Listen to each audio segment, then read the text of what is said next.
We've come to an important point when for the first time we will put the bow to the strings of the violin.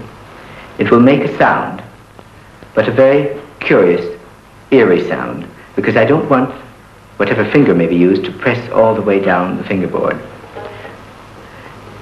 If you don't find it easy to find that particular magic spot, you can use the open string. The idea is to use only the balancing requirements in the hand and the carrying of the arm, and to understand the mechanics of the stroke.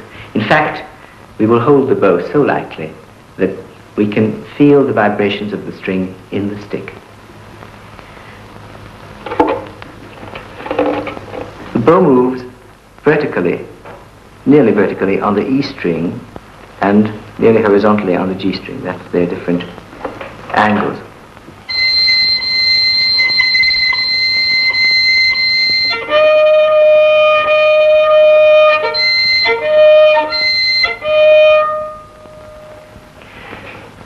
These are the floating sounds on the vertical plane and the horizontal plane. The mechanics of the stroke involve really two parts, always using the whole arm. In the first part, the upper arm falls away,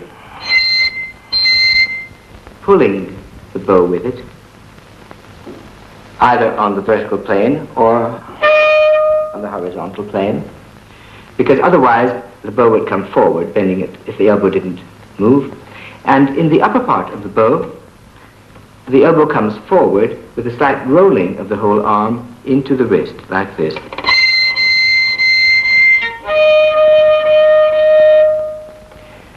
We can work on both separately, in this way.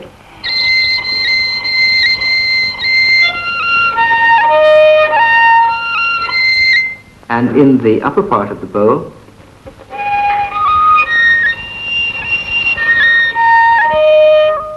these two actions connect in the middle of the bow, where they must flow freely and smoothly into each other.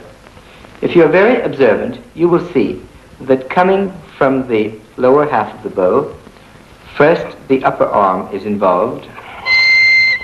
It's a fall on the vertical plane, but of course it is a pull away on the horizontal plane. And when we reach this middle point, the forearm begins to fall freely on its own, pulling, as it were, the whole arm, the rotation in the arm and the elbow with it, like that. So that the whole motion would look like that. The opposite happens in the up bow. There, first the forearm reaches the middle, carrying the main burden of its own weight, and at a certain point, this weight is taken over by the upper arm, which into a lifted position. This is the way it would look.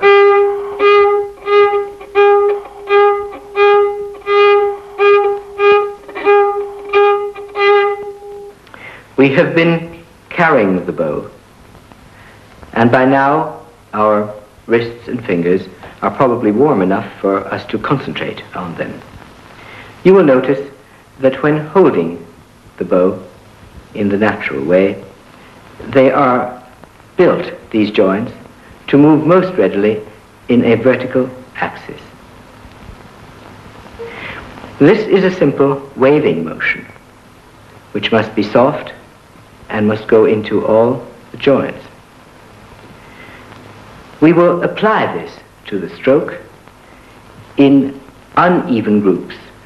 1, 2, 3, 1, 2, 3, 1, 2, 3, 1, 2, 3, 1, 2, 3, and also in fives. 1, 2, 3, 4, 5, 1, 2, 3, 4, 5, 1, 2, 3, 4, 5. The reason for this is that in that way the wave pattern remains uninterrupted and it continues at the same rhythm.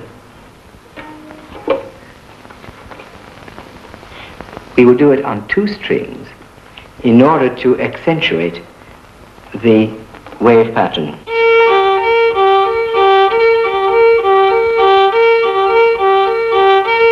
And in 5,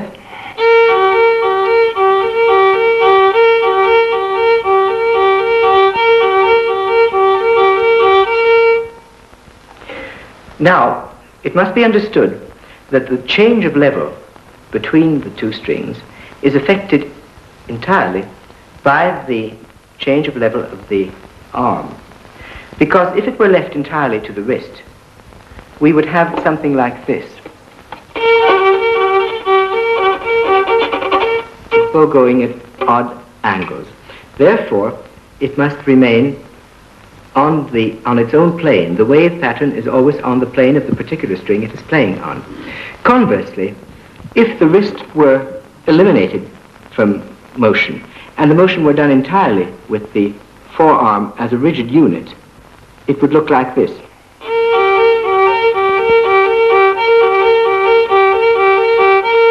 Which is too rigid for violin playing.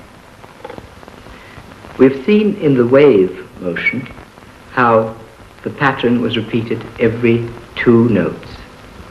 Now, if we continue with this and play 1 note on each complete pattern, we will get retakes on either the down bow, like that, or the up bow, on the different planes of the different strings. Of course, we must remember, in this case, that the fingers must hold the bow in a way quite firmly. They must not lose their spot of contact. But on the other hand, of course, there must be sufficient flexibility to allow for the big movements of the arm into the wrist, the knuckles.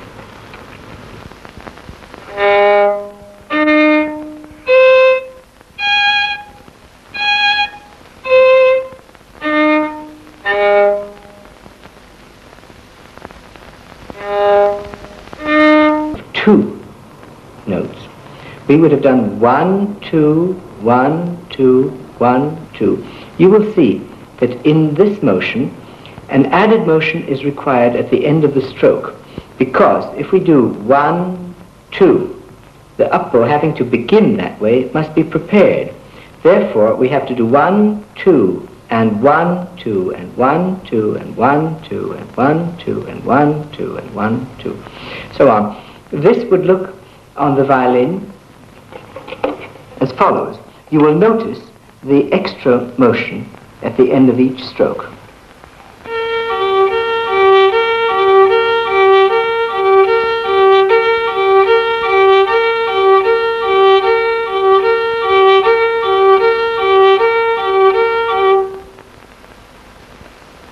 If you watch indulgence in fancy motions and hold the bow properly, using mainly the arm for the motion, this allows us to carry the weight continually. On the other hand, I don't want you to get this pressure without motion. So we will use the same 2 notes, but extend one of them, returning to our swing motion at the end for our change of direction.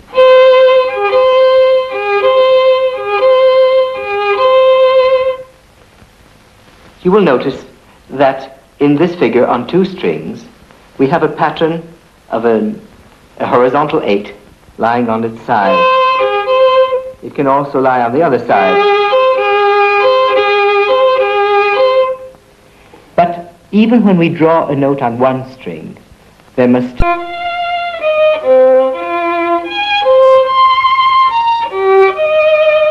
anything that comes into your head, keep it going. That's the main thing. The bow moves at the same speed. If you use the same length of bow on each note, of course, the shorter notes will be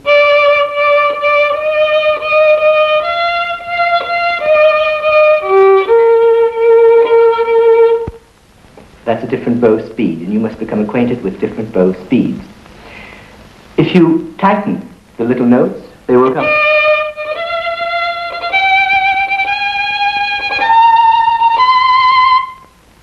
That is a very good exercise. If you leave the first of the little notes out, you will get this pattern.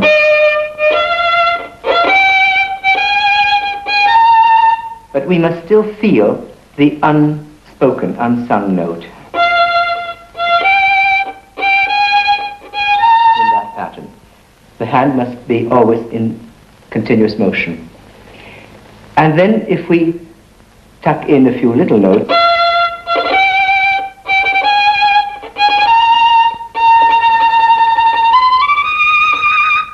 we get a certain continuous speed and fast notes.